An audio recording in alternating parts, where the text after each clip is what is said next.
Konnichiwa, I have 4 brown envelopes. Stick around, let's see what we have.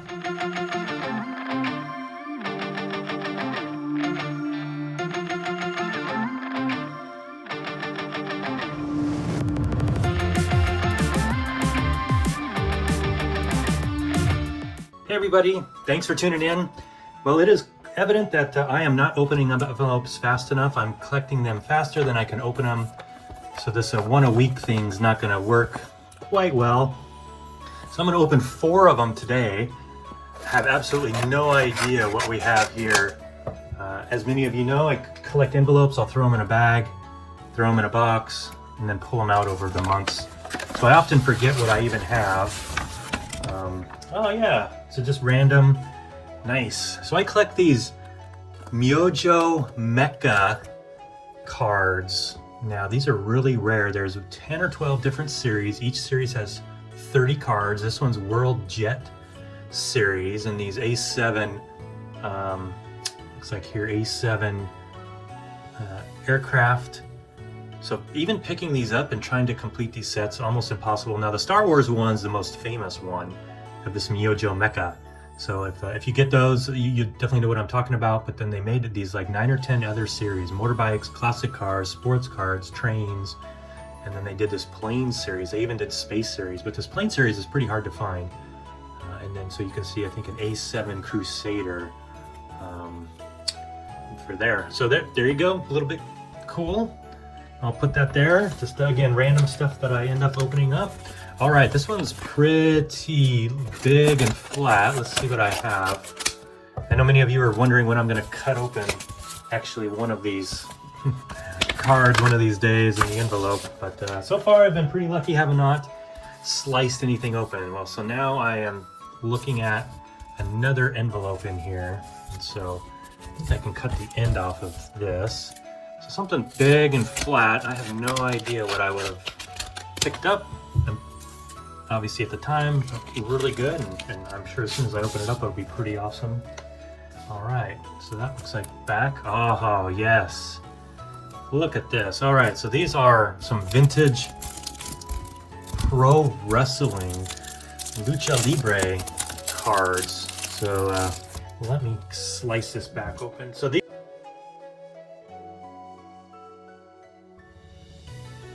we are looking at these Lucha Libre Mexican wrestling cards.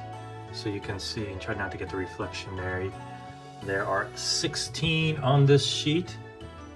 And you can see just the different poses, different wrestlers. Many of you might recognize some of these. Let's see if I can see on the back. Yep, good. They're written in English, so we can tell there. El Talisman, El Ajip, no boy, Egyptian, okay, so I guess Egyptian, Vengador, Alfonso Dantes, Farajon, Tony Salazar, Gran Marcus, Americo Rocco, El Santanico, Adorable Ruby, Sangre Chicana, Gran Corozo, probably I won't say that one, Zagon, let's see, Crucero, and El Supremo. Well, that one's just really, really cool. So these Lucha Libre cards. Now, I picked up the whole magazine that has 2 other sheets of these in there, so when I get that, I'll show it as well. But tell me what you think. Pretty cool. Especially Lucha Libre cards in Japanese has got to be pretty rare. So again, I don't see those too often, so that's why I picked them up. Okay, another envelope here. Let's see what we get. All right, looks like something fairly heavy. Nice. This is all around just a random set of card auctions. None of them typically are sumo, which is really interesting. So I collect these tourist cards. So these are souvenir cards that you would go to different parts of the country. They issue these in 1960s and 70s, and you would pick these up as souvenirs. And what are they? So they're little tiny cards, usually about 16 to 20 in the set, and they would just be photos of different parts of the places that you would visit. So here's, looks like they're diving for pearls, diving women in Shima, view of Toba, Ujibashi. So you can see just, you know, instead of taking your own pictures, you would actually buy these cards and then you would keep them for memories. Now what's really cool, they issued these all over Japan. Like, I don't know what company actually did that, but it's a very typical style, and I've been collecting these. Here's Nikko. This one looks like a different company issued this one, but Nikko, very famous national park. And these are just different images of Nikko, the Chuzenji Lake. So if you've been to Nikko, you'd know exactly what I'm talking about. These are just gorgeous, gorgeous printed cards. And a lot of these are just nature scenes, famous places in the area, like I said, that you would actually visit. So there's a fall scene there. Look at that fall scene with the waterfall, which is famous. There's inside a temple. So there you go. So that one's Nikko. Oh, and then this one, Unzen. Okay, so this has special meaning to me. Unzen is where I picked up my very first sumo menko cards. Just a quick story. So I was there on vacation, and I was in this antique shop after dinner, and this antique shop had this unopened box of sumo menko. They had no idea what it was, but I knew I had to have it because I loved collecting cards, and that began my adventure in card collecting, at least sumo card collecting and Japanese card collecting. So I was definitely picked this up for Unzen. You can see different times of the year here. Unzen is an onsen hot springs resort town in Japan, very famous down in Kyushu, the southern islands, and so just that whole area is really, really nice. So there you go. All right, so those are photographic cards, and someday I hope to be able to catalog all those and being able to publish those and print those. So put those over there. And then we got this, not brown envelope, I guess I kind of lied at the beginning. Didn't have 4 brown envelopes, I got 3, and then this package. I have no clue really what this is. Although it might be a yukata. Let's see, I don't know. Here we go again.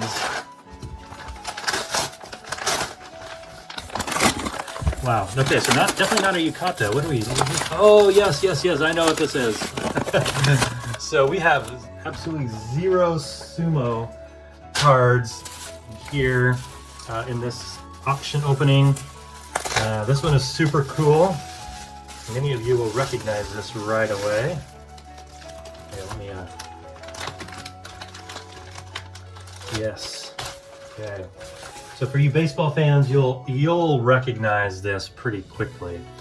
Pentel, that's a super famous company all over the world. They make pens and pencils, and they made these home run paws, or these colored sticks, right? So basically crayons, and you can see at the bottom it says 25 colors.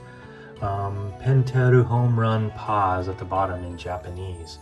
So you have Sadaharu O and Nagashima here on the actual box, but let's open it up. And why was this cool? Well, you open it up and it's got this baseball scene at the bottom. It's got all the different colors, and so this looks like almost unused, but let's take a look at this first. I bought it because of this card. Take a look at this. Wow. Sadaharu O Pentel card with the facsimile autograph on it. And then if you look at the back, that's a school schedule that a child would fill in. You can see Monday through Saturday. So school week runs Monday through Saturday, and they have the 6th period, and then at the bottom is somebody's name, and so they could write down their school schedule on this card. But look at that. That is gorgeous. And then what's I think maybe more interesting is this cardboard protector, and then you have 25 unused crayons. This says green, gray in Japanese, and then in English obviously there. And so it's got what each color is right there at the top, and then you've got these again crayons that are unused. This whole box has been sitting somewhere unused, and then you got this Sadaharu O. And then on the back there it says you would write your name here, your school, your nen, your ichinensei, and then your classroom there. So man, look at this. This is amazing condition. And so wow, very, very cool. Okay, Well, thanks for everybody for tuning in. This will be an interesting one. No sumo stuff, but a lot of definitely vintage Japanese cards. Alrighty, everybody. Sayonara. Bye.